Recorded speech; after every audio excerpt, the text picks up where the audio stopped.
Hi കൂട്ടുകാരെ, പുതിയൊരു വീഡിയോയിലേക്ക് എല്ലാവർക്കും സ്വാഗതം.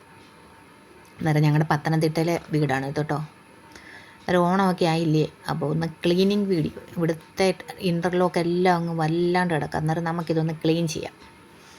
ഇവിടുത്തെ മേളോട്ട് ഒരുപാട് വീടുകളുണ്ട് കേട്ടോ. ഇതൊരു കയറ്റം, ഇവിടുത്തെ വീട്ടിൽ നിന്ന് മേളോട്ട് വന്ന കയറ്റം. ഇവിടുത്തെ മേളിൽ നിന്ന് കഴിഞ്ഞാലത്തെ ആ മലഭാഗങ്ങളൊക്കെ കണ്ടോ. അവിടെ മഴയൊക്കെ പെയ്ത് കഴിയുമ്പോൾ നന്നായിട്ട് നമുക്കിവിടെ ഇന്ന് കാണാൻ പറ്റും. നന്നായിട്ട് വെള്ളച്ചാട്ടമൊക്കെ കാണാൻ പറ്റും. അവിടെ താപ്പോട്ടൊക്കെ ഇഷ്ടംപോലെ വീടുകളുണ്ട്. മരങ്ങളൊക്കെ ഉണ്ട്, അങ്ങനെ അങ്ങോട്ട് കാണാൻ പറ്റത്തില്ല. ഇതാണ് ഇവിടുന്നാൾ ഞാൻ വേറൊരു വീഡിയോക്കകത്ത് കാണിച്ചായിരുന്നു. ഇവിടുത്തെയൊക്കെ വെള്ളം പഞ്ചായത്ത് കിണറുണ്ട്. അന്നേരം എത്ര വേനൽ സമയമാണെങ്കിലും ഇവിടെ വെള്ളത്തിന് ബുദ്ധിമുട്ടേ ഇല്ല. ആ ഒരു കിണറ്റിൽ നിന്ന് എത്രയോ വീട്ടുകാർക്ക് വെള്ളം കൊടുക്കുന്ന വീടാണെന്നറിയാം. അപ്പം ഇതാണ് അപ്പം ചേട്ടൻ നല്ല തകൃതിയായിട്ട് അവിടെ എല്ലാം ക്ലീൻ ചെയ്യുന്നുണ്ട്. ഇതെടുത്ത് സത്യം പറഞ്ഞു, ഇതെടുത്ത് ഒരു മിഷൻ വാങ്ങിച്ച് വെച്ച് കഴിഞ്ഞാൽ നല്ലത് കേട്ടോ. ഇത് വാടകയ്ക്ക് എടുത്തതാണ്. 10,000-5,000 രൂപ കൊടുത്തു കഴിഞ്ഞാൽ നല്ലൊരു മിഷൻ മേടിച്ചാൽ നമുക്ക് എല്ലാം ക്ലീൻ ചെയ്യാനൊക്കെ നല്ലതാണ്. നേരത്തേക്ക് ഇവിടെ ഇഷ്ടംപോലെ ചെടിയൊക്കെ ഉണ്ട്. എല്ലാം അങ്ങ് പോയി. ഇനി എല്ലാം ഒന്നേന്ന് തുടങ്ങണം. അന്നേരം സ്പീഡ് കൂടിപ്പോയി. അതിനെ എന്നോട് ഓഫാക്കാൻ പറഞ്ഞ. അന്നേരം അതിൻ്റെ സ്പീഡൊക്കെ കറക്റ്റ് ആക്കിയിട്ടുണ്ട്. ഇൻ്റർലോക്ക് എല്ലാം അങ്ങ് വൃത്തികേടായി. സത്യം പറയാമല്ലോ, 1 വർഷമൊക്കെ ആയതേ ഉള്ളൂ ഇവിടെ ഇൻ്റർലോക്കും വീടിനും എല്ലാം പെയിൻ്റ് അടിച്ചിട്ട്. മുകളിൽ റൂഫ് ചെയ്തേക്കുന്നതുകൊണ്ട് പെയിൻ്റൊന്നും അത്രയ്ക്ക് പ്രശ്നമായിട്ടില്ല. നമ്മൾ കയറി വരുമ്പം 2 ആനയുണ്ട് കേട്ടോ. നല്ല ഭംഗിയില്ലേ. ആന ഇഷ്ടമല്ലാത്തൊരാരുമില്ല. എനിക്കും ഭയങ്കര ഇഷ്ടം, ആനയെ ഇഷ്ടം. നമ്മൾ പുറത്താണ് വിളക്ക് കത്തിക്കുന്നത് കേട്ടോ. അന്നേരം നമുക്ക് അല്ലാതെയുള്ള പ്രശ്നങ്ങൾക്കൊന്നും അന്നേരം കുഴപ്പമില്ല. വീട്ടിൽ കയറി വരുന്നിടത്ത് എനിക്കെന്തോ അതാ നല്ലത്. എൻ്റെ അവിടുത്തെ വീട്ടിലോട് അങ്ങനെ കയറി വരുന്നിടത്താണ് വിളക്ക് കത്തിക്കുന്നത്. അതുകൊണ്ട് എന്തോരം അഴുക്കാൻ നോക്കിയേ, ഒരുപാട് അഴുക്കുകളൊക്കെ. നമുക്ക് വേണമെങ്കിൽ എന്താ ഇച്ചിരി ശകലം വെള്ളമൊക്കെ നനച്ചിട്ട് ശകലം സോപ്പൊട്ട് ഇട്ട് കഴിഞ്ഞ് ഇച്ചിരി ലൈസോളോ എന്തെങ്കിലുമൊക്കെ ഒഴിച്ച് കഴിഞ്ഞാൽ പെട്ടെന്ന് അങ്ങ് ക്ലീൻ ആകും. ഞാനൊന്നും ചെയ്തില്ല, കാരണം ഈ മെഷീൻ നല്ല സ്പീഡ് കൂട്ടി അങ്ങോട്ട് അടിച്ച് കഴിഞ്ഞാൽ പെട്ടെന്ന് റെഡിയാകും. അങ്ങ് മഴ ആയതുകൊണ്ടാണ് എന്തോരം ഇതായിട്ട് നോക്കിക്കേ. എന്തൊരു മഴയായിരുന്നു. സത്യം പറയാൻ നമുക്കിതല്ലാതെ ഒരു മെഷീൻ ഇല്ലാതെ നമ്മൾ തന്നെ ക്ലീൻ ചെയ്യുകയാണെങ്കിൽ എന്തോരം സമയം വേണം. നമ്മുടെ കൈയെല്ലാം പോയി. ഇതൊരു മെഷീൻ ഉണ്ടെന്നുണ്ടെങ്കിൽ ഇതെത്ര 3 മണിക്കൂറത്തെ ജോലിയായിരുന്നു. ഇടയ്ക്ക് കറണ്ട് പോയി. അങ്ങനെ ഊണ് കഴിച്ചപ്പം തന്നെ 4 മണിയായി. 11 മണിയൊക്കെ ആയപ്പം തുടങ്ങിയ ജോലിയാണ്. പിന്നെ ജോലി ചെയ്യുന്നതിന് ഇതൊക്കെ ക്ലീനിങ് ഒക്കെ ചെയ്തെങ്കിലേ പറ്റത്തുള്ളൂ. അപ്പം അങ്ങ് ചെയ്യും. പിന്നെ അതിനോ കുഴപ്പമൊന്നുമില്ല. അതൊക്കെ ഭയങ്കര ഇഷ്ടമാണ്. കിണറൊക്കെ കണ്ടോ, പാലെല്ലാം കൂടെ പിടിച്ച്. ചില്ലറ മഴയായിരുന്നു. ഏറ്റവും കൂടുതൽ മഴ പെയ്യുന്നത് തന്നെ പത്തനംതിട്ടയിലാണ്. എന്തോ ഒരു മഴയാണ്. എല്ലാം അങ്ങ് പായലുമൊക്കെ അങ്ങ് വൃത്തികേടായങ്ങ് ഉണ്ടോ. നീല പെയിൻ്റ് അടിച്ചിരുന്നത് പായൽ പെയിൻ്റെല്ലാം അങ്ങ് മൂടി. ഓണമൊക്കെ ആകുമ്പോഴത്തേക്ക് ഭയങ്കര ജോലിയാണ്. സത്യം പറയാം, നമ്മൾ ഓണമാണെങ്കിലും ഓണത്തിന് ആ ഒരു സമയത്തേക്ക് ക്ലീനിങ് വർക്കുകളൊന്നും ചെയ്യാതെ എല്ലാം നമ്മൾ ആഴ്ചയിൽ ഒരു ദിവസം നമ്മൾ അതിനു വേണ്ടി മാറ്റി വെച്ച് കഴിഞ്ഞാൽ എപ്പോഴും ക്ലീനായിട്ടിരിക്കും. റൂമിൻ്റെ വീടിൻ്റെയൊക്കെ കാര്യം ഇതൊക്കെയെന്ന് വെച്ച് കഴിഞ്ഞാൽ മഴ വരുമ്പോഴത്തേക്ക് എന്തുമായാലും പായലൊക്കെ ആകും. നേരം ക്ലീൻ ചെയ്ത് കഴിഞ്ഞാൽ നല്ലൊരു വൃത്തി വല്ലയോ. നിങ്ങളൊന്നും ഇത് എന്തൊരു വൃത്തികേടായിട്ട് കിടക്കുമെന്നൊന്നും വിചാരിക്കില്ലേ. മഴയായതുകൊണ്ടാണ് ഇങ്ങനെ ആയത്. ഇവിടാണ് ഞങ്ങൾ തേച്ചൊക്കെ മെഴുകുന്നത്, പാത്രങ്ങളൊക്കെ കഴുകുന്നത് ഇവിടാണ്.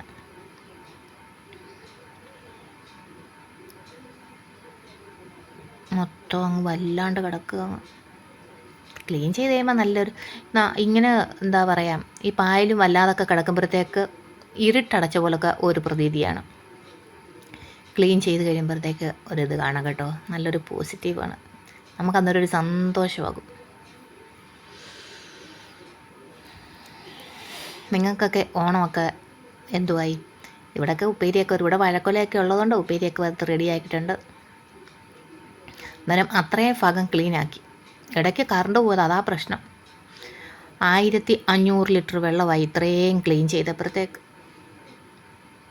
എന്തായാലും ഇടയ്ക്കിടയ്ക്ക് മോട്ടർ അടിച്ചുകൊണ്ടേയിരുന്നു. അല്ലെന്നുണ്ടെങ്കിൽ ഇടയ്ക്ക് അങ്ങ് സ്റ്റോപ്പായിനെ. കാരണം ഈ മെഷീൻ ഇടയ്ക്ക് വെള്ളം ഓഫായി കഴിഞ്ഞാൽ പിന്നെയും ഭയങ്കര പണിയായി. നമ്മുടെ വീട് 2 തെങ്ങുണ്ട് കേട്ടോ. നമ്മൾക്ക് വീട്ടിലേക്ക് ആവശ്യത്തിലുള്ള ഇഷ്ടം പോലൊക്കെ തേങ്ങ. ഒരു മാസം ഒരു 10-50 തേങ്ങയോളം കിട്ടും. ഇവിടെ തേങ്ങയൊക്കെ വളരെ കുറച്ചേ ഉപയോഗിക്കാറുള്ളൂ. കുറേ തേങ്ങ കിടപ്പുണ്ട്. ഇനി വെയിലൊക്കെ ആയിട്ട് വേണം ഇതൊക്കെ നമുക്ക് കൊപ്രയാക്കണം. കൊപ്ര നമുക്കിപ്പോൾ തേങ്ങയായാലും വെളിച്ചെണ്ണയായാലും ഉണ്ടെന്നും പറഞ്ഞ് ഏറെ ഉപയോഗിക്കുന്നത് ശരിയല്ല, അസുഖങ്ങൾ വരത്തില്ലേ. അച്ഛൻ അവിടെ നിന്നെല്ലാം കണ്ടുകൊണ്ടിരിക്കുകയാണ്. കണ്ടായിരുന്നു, അച്ഛന് വയ്യായിരുന്നു. ഇപ്പോൾ എന്തായാലും നല്ല മാറ്റമുണ്ട്. ഇപ്പം അച്ഛൻ റെസ്റ്റാണ്. ഒരുപാട് എന്തോരം കഷ്ടപ്പെട്ടത്. അയ്യോ, പശുവിൻ്റെ പുറകെ നടന്ന് കൃഷിയും അങ്ങനെ സമയത്ത് ആഹാരവും കഴിക്കാതെ ഇങ്ങനെ നടന്ന് ഇപ്പം സ്വസ്ഥമായി. ഇനി സ്വസ്ഥം ഗൃഹഭരണമാണ്. അടങ്ങിയിരിക്കട്ടെ അല്ലേ. എല്ലാത്തിനും അതിൻ്റെ സമയമുണ്ട് ദാസാന്ന് പറയുന്ന പോലൊക്കെ അച്ഛൻ ഇപ്പം റെസ്റ്റാണ്. എല്ലാം നോക്കിക്കണ്ട് ഇങ്ങനെ ഇരിക്കുകയാണ്, വീട്ടിൽ തന്നെ ഇരിക്കുകയാണ്. അതുകൊണ്ട് അവിടുന്ന് ഇത്രയും വന്ന വേസ്റ്റാണ് കണ്ടോ, പായലാണ്. നമുക്കിനി ഇവിടെയൊക്കെ നല്ലൊരു ഗാർഡനൊക്കെ ആക്കണം. കുറച്ചിനും പണിയൊക്കെ ഉണ്ട്. നേരത്തെ ഇൻ്റർലോക്ക് നടക്കുമ്പോഴേ ആ ഇൻ്റർലോക്കിൻ്റെ ഇടയ്ക്കിടയ്ക്ക് ഒരു വരവല്ല, ആ വരയൊന്നും നമ്മുടെ കാലേ കൊള്ളുന്ന പോലൊക്കെ തോന്നത്തേ ഇല്ലായിരുന്നു. അല്ലാതെ സിമെൻറ്റ് കറയൊക്കെ നടക്കുന്ന പോലെ കാര്യം ഇപ്പം അത് ക്ലീൻ ചെയ്തൊക്കെ നടക്കുമ്പോഴത്തേക്ക് ആ ഒരു ലോക്കിൻ്റെ ആ ഒരു ഇതൊക്കെ ഉണ്ടല്ലോ, ഒരു ഡിസൈൻ കാലയിൽ ഇങ്ങനെ ഒരു ടച്ച് ചെയ്യുന്ന പോലെ കൊണ്ട്. നേരത്തെ ഒന്നും അറിയാനേ ഇല്ലായിരുന്നു, കാരണം ഫുള്ള് ചെളിയായിരുന്നു. ഇപ്പോൾ അതിൽ കൂടെ നടക്കാൻ തന്നെ സുഖമാണ്. ഇത് അടുക്കള എടുത്ത മാറ്റാണ് കേട്ടോ. എല്ലാം അങ്ങ് ഇതായിരുന്നു. ഞാൻ രാവിലെ സോപ്പ് പൊടി ഇട്ട് അന്നേരം നോക്കിയപ്പോഴത്തേക്ക് ഞാൻ ബ്രഷ് ഇട്ട് ഒരയോടൊര സോപ്പ് പൊടിയൊക്കെ ഇട്ടിട്ട് കുറേ നേരം ഇതായി. അന്നേരം ഞാൻ വിചാരിച്ചു ഞാനെന്തിനും എൻ്റെ കൈപ്പോയം കളയുന്നത്, ഞാനത് അങ്ങോട്ട് കൊണ്ടിച്ച് ലൈസോളും കൂടി സോപ്പ് പൊടിയെല്ലാം കൂടി ഇട്ട് കൊടുത്തപ്പോഴത്തേക്ക് ആ മെഷീനൊക്കെ നല്ല ക്ലീൻ ആക്കി തന്നു കണ്ടോ.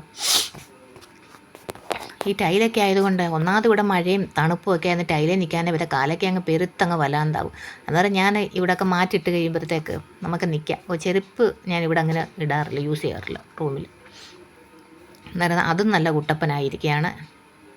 എന്തൊക്കെ പണികളാണ് ഒരു വീട്ടിൽ ഓണമാകുമ്പോഴത്തേക്ക്. ക്ലീനിങ് വർക്കുകളൊക്കെ നമ്മൾ ഈ ആണുങ്ങളോട് ചെയ്യിപ്പിച്ച് കഴിഞ്ഞാൽ അവരൊക്കെ നല്ല വൃത്തിയായി, നമ്മൾ ചെയ്യുന്നതിനെക്കാട്ടും നല്ല വൃത്തിയായിട്ട് ചെയ്തു തരും. ഇവിടെ അങ്ങനെ കേട്ടോ. പിന്നെ നല്ല സ്വഭാവമായിട്ട് ഇരിക്കണം, അത് വേറെ സത്യം. പിന്നെ ആ ഇൻ്റർലോക്കിൻ്റെ ആ ഭാഗങ്ങളൊക്കെ നമ്മൾ ക്ലീൻ ചെയ്ത് കഴിഞ്ഞിട്ടുണ്ട്. പിന്നെ അതാണ് നമ്മുടെ ഗാർഡൻ്റെ ആ ഒരു ഇതുണ്ടല്ലോ, അവിടെയും കൂടെ ആക്കണം. ഈ ഭാഗത്താണ് ഞാൻ വണ്ടി വെക്കുന്നത്. അതുകൊണ്ട് നോക്കിക്കേ, അവിടുത്തെ പെയിൻറ്റുകളൊന്നും അങ്ങനെ പോയിട്ടേ ഇല്ല, നല്ല വൃത്തിയായിട്ടിരിക്കുന്നു. മഴയാണ് ഈ നാശമെല്ലാം കാണിച്ചത്. ഈ പൂ കണ്ടോ, നല്ല ഹാങ്ങിങ് ചെയ്ത് വെക്കുമ്പോൾ നല്ല ബോൾ പോലൊക്കെ ഇരിക്കും. പക്ഷേ ഹാങ് ചെയ്ത് കഴിഞ്ഞാൽ അതിൻ്റെ അടിയിൽ ആ ഒരു പൂ ചെടി ഹാങ് ചെയ്ത് അതിൻ്റെ അടിയിൽ തേനീച്ച ഉണ്ടല്ലോ, തേനീച്ചയല്ല കടന്തൽ വന്ന് കൂട് വെക്കും, വലിയൊരു കടൽ. അതുകൊണ്ടാണ് ഞാനിത് ഈ ചട്ടിക്കകത്താകുമ്പോൾ ആ ഒരു പ്രശ്നമില്ല. അവിടെ അച്ഛനെല്ലാം റെസ്റ്റാണ്, അച്ഛനെല്ലാം നോക്കിക്കൊണ്ടിരിക്കുകയാണ്. എന്നിട്ട് നമ്മളിതൊക്കെ എല്ലാം ക്ലീൻ ആക്കിയിട്ട് ഒരുമാതിരിയൊക്കെ അത്യാവശ്യമൊന്നുമല്ല, മാക്സിമം എത്രത്തോളം ക്ലീൻ ആക്കാവോ അത്രത്തോളം ക്ലീൻ ആക്കിയിട്ടുണ്ട്. അന്നേരം ഓണമൊക്കെ ഇങ്ങനെയൊക്കെ എല്ലാവരും, നിങ്ങൾക്കൊക്കെ ഓണമൊക്കെ റെഡിയായ ഉപ്പേരിയൊക്കെ വറുത്തോ? ഞങ്ങളുടെ ഓണമൊക്കെ ഇങ്ങനെയാണ്. ഈ ഭാഗത്ത് അത്രയ്ക്ക് അങ്ങോട്ട് വൃത്തിയായില്ല എന്നല്ല, എന്നാലും കുഴപ്പമില്ല. അത് ബ്ലാക്കും കൂടെ ആയതുകൊണ്ട്, തേച്ചും മെഴുക്കുന്ന സ്ഥലമായതുകൊണ്ട് ഇത്തിരി ഒരു പ്രശ്നം പോലൊക്കെ തോന്നിയെന്ന് പറഞ്ഞാലും അതല്ല, അത്ര പ്രശ്നങ്ങളല്ല എന്ന് തോന്നുന്നു. അതൊന്നും കുഴപ്പമില്ല അല്ലേ. എന്തായാലും ഇവിടെയൊക്കെ നല്ല ക്ലീൻ ആക്കിയിട്ടുണ്ട്. ഇനി ഇവിടെ എല്ലാം ഇനി ഓണക്കായിട്ട് വേണം നമുക്കിവിടെ പെയിൻ്റ് അടിക്കണം. ഒന്നും കൂടെ പെയിൻ്റ് അടിച്ച് കഴിഞ്ഞാൽ നല്ല വൃത്തിയായിട്ട് എടുക്കും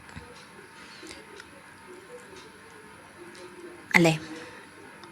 ഇനി അവിടുത്തെ എല്ലാം ക്ലീൻ ചെയ്തു. ഈ ഭാഗത്തൂടെ ഇതെന്ന് വെച്ച് കഴിഞ്ഞാൽ ആ ഭാഗത്ത് മഴയൊക്കെ ആകുമ്പോഴത്തേക്ക് തൊട്ടു അപ്പുറത്ത് വശത്തു നിന്നായിട്ട് ഈ ഉറവലുണ്ടല്ലോ, ഉറയിൽ വരും. ആ ഭാഗത്തുനിന്ന് ഇങ്ങനെ വെള്ളം ഇങ്ങനെ വന്നുകൊണ്ടിരിക്കും. അതാണ് അത്രയും ഇതായിപ്പോയതങ്ങ്. പിന്നെ മഴയാകുമ്പോൾ അറിയാമല്ലോ. എന്നിട്ട് അത്യാവശ്യമൊക്കെ ക്ലീൻ ആയിട്ടുണ്ട്. ഇടയ്ക്കിടയ്ക്ക് മഴയും പെയ്യും, ഇടയ്ക്കിടയ്ക്ക് കറണ്ടും പോവും. അതാ പറ്റാത്തത്. അതുകൊണ്ട് ഒരുപാട് ലേറ്റായി. ഫുഡ് കഴിച്ചപ്പം തന്നെ വിശന്ന് പണ്ടാറെ തുടങ്ങിയപ്പോഴാണ് ഫുഡ് കഴിച്ചത്. മഴ വന്നപ്പോഴത്തേക്ക് അപ്പുറത്തെ ചേച്ചി, ഇത് ബിന്ദു ചേച്ചി കേട്ടോ, തൊട്ട് മുൻവശത്തെ ചേച്ചി മുളക് ഉണക്കാൻ വന്നു. മുളക് അങ്ങ് നനഞ്ഞ് ഇവിടുത്തെ നമ്മുടെ വീടിൻ്റെ പെരമണ്ടയ്ക്ക് കൊണ്ടിടാൻ വന്നതാണ്. എന്നിട്ട് ഇതൊക്കെ കഴിഞ്ഞിട്ട് വേണം നമുക്കിനി പുറത്ത് പോയി കുറേ സാധനങ്ങളൊക്കെ വാങ്ങണം. നമ്മുടെ കിണറിനെയും ആ ഭാഗം ക്ലീൻ ആക്കിയില്ലായിരുന്നു, മറന്നു പോയായിരുന്നു. പിന്നെ നമ്മുടെ അവിടുത്തെ ആ ഒരു വലയൊക്കെ മാറ്റി അതും ക്ലീൻ ചെയ്തു. അന്നേരം അതിൻ്റെ ക്ലീനിങ് ഒക്കെ ഒരുമാതിരി ആയിട്ടുണ്ട്. അപ്പോഴത്തേക്ക് ഞാൻ വിചാരിച്ചു നമ്മുടെ മയിൽവാഹനം അതും ക്ലീൻ ചെയ്യിച്ചു. അല്ല പിന്നെ നമ്മളൊക്കെ പെണ്ണുങ്ങളാണെങ്കിലും ആണുങ്ങളാണെങ്കിലും ഒരു സ്കൂട്ടറെങ്കിലും ഓടിക്കാൻ പഠിക്കണം കേട്ടോ. അത് ഏറ്റവും നല്ലത്. നമുക്കൊരു അത്യാവശ്യമുള്ള സമയത്ത് പെട്ടെന്ന് നമുക്ക് റോഡിൽ പോകുന്ന എന്തെങ്കിലും ആവശ്യത്തിന് പെട്ടെന്ന് പോകാമല്ലോ. അതുകൊണ്ട് ആരും പേടിയൊന്നും വിചാരിക്കേണ്ട, ധൈര്യമായിട്ട് സ്കൂട്ടറൊക്കെ ഓടിക്കാൻ പഠിക്കണം. കാർ ഓടിക്കാൻ പഠിക്കും. എനിക്ക് കാറിനോടൊന്നും താല്പര്യമേ ഇല്ല. ബുള്ളറ്റ് ഇഷ്ടം, സ്കൂട്ടർ ഇഷ്ടം, ഇങ്ങനെയുള്ള ടൂ വീലർ എനിക്കിഷ്ടം. കാർ എനിക്കിഷ്ടം. ചേട്ടൻ കുറേ നാളായിട്ട് പറഞ്ഞു നമുക്കൊരു വാഗനാറ് മേടിക്കാമെന്നൊക്കെ. ഞാൻ പറഞ്ഞു എനിക്ക് ഒന്നാമത്തെ കാറിൻ്റെ സ്മെല്ല് എനിക്ക് അങ്ങോട്ട് പിടിക്കത്തില്ല, ഛർദ്ദിക്കും. പിന്നെ കാർ അത്ര താല്പര്യമില്ല. ഇതാകുമ്പം 4 പേരെ കണ്ടുകൊണ്ട് പോകുകയും ചെയ്യുക, ഹായ് ഹോയ് ഇങ്ങനെ വർത്തമാനം പറഞ്ഞിട്ട്. കാറാകുമ്പം പൂട്ടിക്കെട്ടി അതിൻ്റെ AC വിട്ട് ഗ്ലാസ് വിട്ടിരിക്കുമ്പോൾ അതിൻ്റെ ഒരു സുഖം കിട്ടത്തില്ല. പക്ഷേ സ്കൂട്ടറിൽ പോകുമ്പോൾ നല്ലതല്ലയോ? ഇത് കണ്ടോ, ഒരു വർഷം മുന്നേ ഇവിടെ ക്ലീൻ ചെയ്താണ്. അത് ഞാൻ നിങ്ങളെ കാണിക്കട്ടോ. പിന്നെ കുറച്ച് കഴിഞ്ഞപ്പോഴത്തേക്ക് ആ ഭാഗം ക്ലീൻ ആക്കിയില്ലായിരുന്നു. പിന്നെ അവിടെയും കൂടെ ക്ലീൻ ആക്കി. അതിൻ്റെ ഒരു കുറവ് വേണ്ട. അങ്ങനെ അവിടെ എല്ലാം ക്ലീൻ ആക്കിയിട്ടുണ്ട്. ഇതാ കണ്ടോ, കുഴപ്പമില്ലല്ലേ? എത്ര മണിക്കൂറത്തെ ജോലിയായിരുന്നെന്നറിയാം. അന്നേരം എല്ലാം ക്ലീൻ ആയിട്ട് ഇത് കണ്ടോ, ഒരു വർഷം മുന്നേ, ഇപ്പോൾ ഒരു വർഷമൊക്കെ ഇവിടെ ഇൻ്റർലോക്കിന് അന്ന് പെയിൻ്റ് അടിച്ചപ്പോൾ എടുത്ത വീഡിയോ കേട്ടോ. എന്ത് ഭംഗിയായിരുന്നു നോക്കിക്കേ. ഇപ്പം അത്രത്തോളം പെയിൻ്റൊക്കെ ആകുമ്പോൾ നമ്മൾ സാധാരണ എല്ലാവരും നടക്കുകയൊക്കെ ചെയ്യുന്നതല്ലേ, അന്നേരം പെട്ടെന്ന് അങ്ങ് അഴുക്കൊക്കെ ആകുമല്ലോ. കണ്ട, അന്ന് പെയിൻ്റ് അടിച്ചായിരുന്നു. അന്ന് നല്ല കുട്ടപ്പിയാക്കിയിട്ട് ഇരുന്നതായിരുന്നു എല്ലാം. ഈ ഭാഗത്ത് എന്തായാലും സോപാനം, ഞങ്ങളിവിടെ സോപാനം എന്ന് പറഞ്ഞാൽ ആ ഒരു ഭാഗം, സിറ്റൗട്ടിൻ്റെ ആ ഒരു കൈവരി പോലൊക്കെ സോപാനം, അവിടുത്തെ ഇപ്പോഴും അത് ആ ഒരു പെയിൻറ്റിനകത്ത് ഗോൾഡും കൂടെ മിക്സ് ചെയ്തുകൊണ്ട് ഒരു ഗ്ലേസിങ്ങും ഉണ്ട് നന്നായിട്ടിരിക്കുന്നത് കണ്ടോ. അച്ഛന് ആ സമയത്തൊക്കെ അച്ഛന് ഓട്ട വീട്ടിലിരിക്കത്തില്ല, പശുവിനെ കൃഷി ചെയ്യുന്നു പറഞ്ഞ് ഓടി ഓടി ഓടി ഓടി ഇങ്ങനെ നടക്കുന്ന കഷ്ടപ്പെട്ട് കണ്ടോ. അതായത് പെയിൻ്റ് അടിച്ച സമയത്ത് എടുത്ത വീഡിയോ ആണ്. നേരെ എല്ലാം ക്ലീൻ ആയിട്ടുണ്ട്. നമ്മുടെ ഓണം പടിവാതിക്കൽ എത്തി നിൽപ്പുണ്ട്. രാവിലെ അപ്പം വിളക്കുമൊക്കെ കത്തിച്ചു. ആദ്യത്തെ ഡ്രസ്സ് നമ്മുടെ കിണറിന് തന്നെ ഇരിക്കട്ടെ, നമുക്ക് വെള്ളം തരുന്നതല്ലേ. അന്നേരം ചേട്ടൻ അതെല്ലാം റെഡിയാക്കിയിട്ട്, അപ്പം ഈ ചാനൽ ആദ്യമായിട്ട് കാണുമെങ്കിൽ ഒന്ന് സബ്സ്ക്രൈബ് ചെയ്ത് സപ്പോർട്ട് ചെയ്യണേ. അപ്പം എല്ലാവർക്കും happy Onam. Thank you so much.